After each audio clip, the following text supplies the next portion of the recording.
For anyone who makes videos, what's the one resource you can never get enough of? It's not a better camera, not a faster computer. It's time. Just time. Time to think, to play around, to really find the story. But for decades, so much of that precious time has been just eaten up by busy work. So today, we're going to talk about how AI is completely flipping that script. Not by replacing our creativity, but by finally giving us our time back. Let's dive in. To really get where we're going, I think you have to know where we've been. And this quote from Emmy winner Duke One just nails it. For anyone who's been in the edit bay, you know this feeling. The whole craft has always been this kind of battle, right? A battle between your creative vision and the clunky limits of your tools.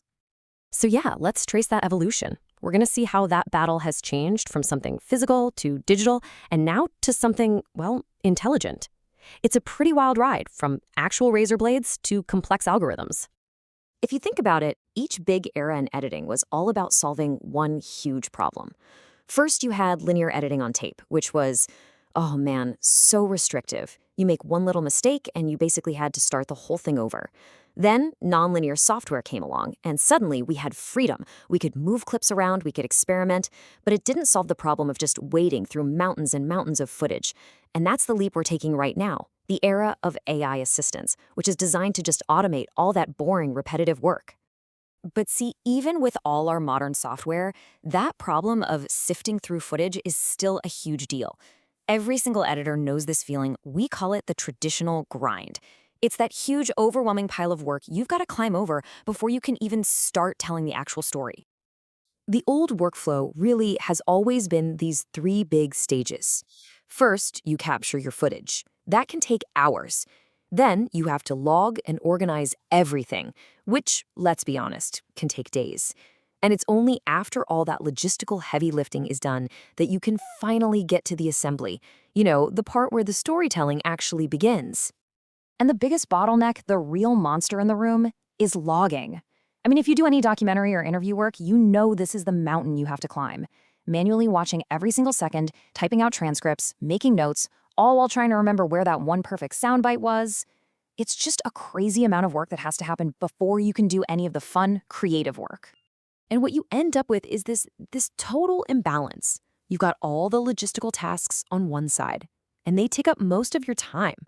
And then on the other side, you've got the actual art of editing. For way too long, that scale has been tipped completely in the wrong direction. So why is this workflow so broken now? Well, the answer's pretty simple. It's a relic. It was built for a time when film was super expensive and you were really careful about what you shot. But today, we shoot everything. From multiple cameras, drones, our phones, we are drowning in footage. But we're still using a system that was designed for scarcity. It just doesn't make sense. Okay, but this is where the game totally changes. We really need to stop thinking of AI as some, scary, mysterious machine. And we need to start seeing it for what it is in our world. A tireless assistant, a new creative partner that's ready to handle all that grind for us. So let's just ask the question head on, because I know there's a lot of confusion and maybe even a little fear out there. What are we really talking about when we say AI-assisted editing? Is some robot going to come in and make your film for you? No, not at all. The real definition is actually super simple and honestly really empowering. It's a partnership.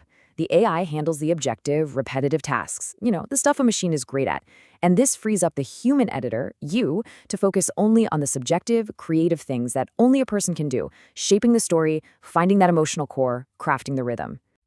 I mean, think of it like this. Imagine you have an assistant who's already watched all your footage, transcribed every single word, and organized it perfectly before you even sit down at your computer.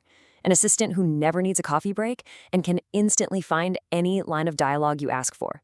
That's the role AI is playing here. It's pretty incredible. Okay, so that's the theory. It all sounds great, right? But what does this shift actually look like when you're working? Let's get into the real, tangible, kind of mind-blowing results.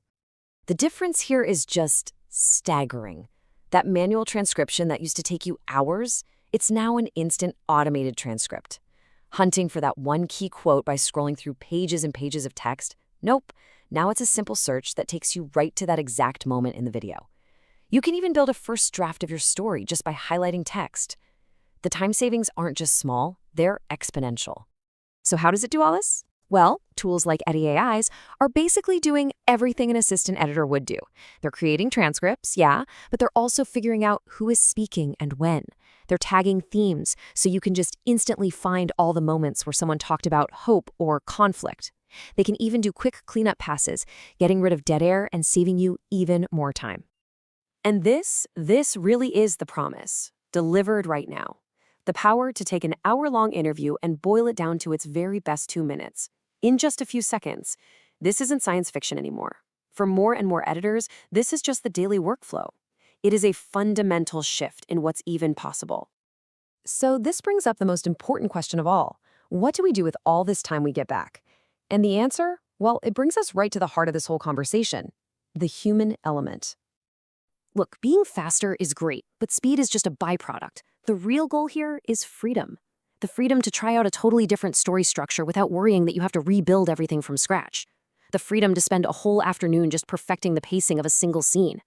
It's the freedom to focus on emotion and nuance because you're no longer buried under a mountain of logistics. And this is the ultimate takeaway. This is the big one. AI is not a threat to creative people. It is an empowerment tool. It automates the technical stuff so that we can elevate the artistic stuff. Because the core of what we do, understanding emotion, connecting ideas, telling a really compelling human story, that is and always will be a human art. So, I'll just leave you with this question. When all that tedious, time-sucking work that used to hold you back is just gone, handled in minutes by your AI assistant, what new creative doors open up for you? What deeper, more powerful stories will you finally have the time to tell?